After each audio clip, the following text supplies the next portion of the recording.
Cathedral's a marvellous place, but what I think makes it very special actually is the fact that we haven't just got one shrine, we've got two. We've got St Alban and we've got St Amphibalus.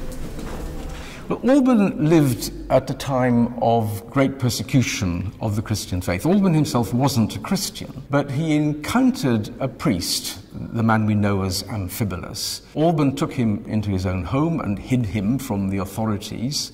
And in the process of doing that, Amphibalus taught Alban the Christian faith, must have impressed him, I think. Alban changed clothes with him so that the priest could escape wearing Alban's citizen's cloak.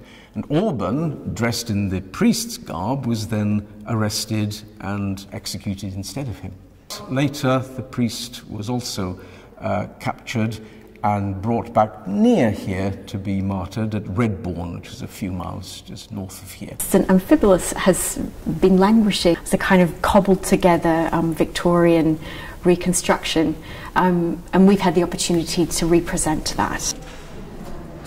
We didn't have any surviving pieces from the lower levels, so we looked at other shrines, we looked at other details for column bases and plinth details around the cathedral. We searched through the stone loft to try and see whether we could find fragments that might have been associated with the original shrine base, to try and find any evidence we could really. Where we did have evidence, it might have only been like a very, very tiny column capital or a little bit of carving that we then could understand gave us a clue for how other details would have followed through.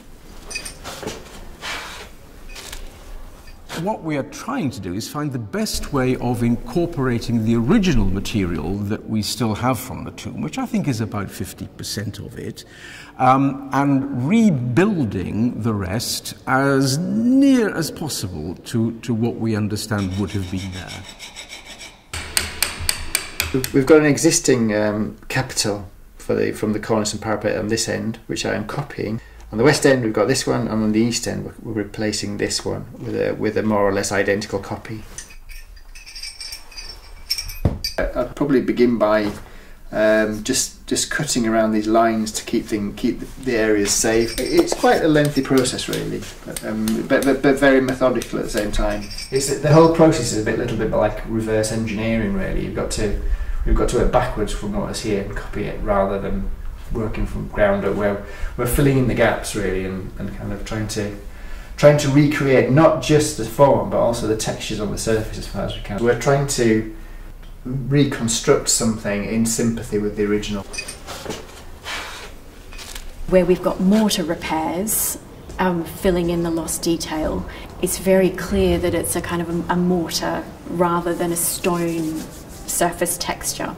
So you can see in the texture of the finish that it's a different material, even though from a distance the colour and the architectural lines of the carving has a unity about it and reads coherently. The new stone, as you can see, is beautifully clean and has no evidence of damage, whereas when you look at the medieval, it's very clear that it's had a history and it's had a difficult life.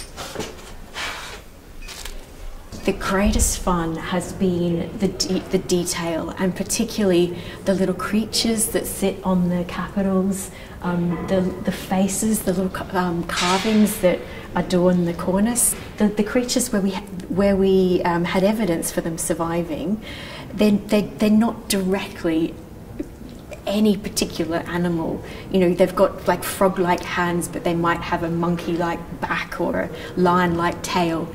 But so we left it to the carver's imagination to come up with a creature. The Irish talk about thin places, where the veil between this world and the next seems to vanish away. And I think St Albans Cathedral is a very thin place. It's very easy to pray here. It's very easy somehow to feel the presence of the eternal. And it is quite noticeable that many people who will quite often say, oh, I'm not religious, I'm not spiritual, nevertheless they will come and they will find themselves lighting a candle and they will find themselves at least thinking about the meaning of life, if not actually praying.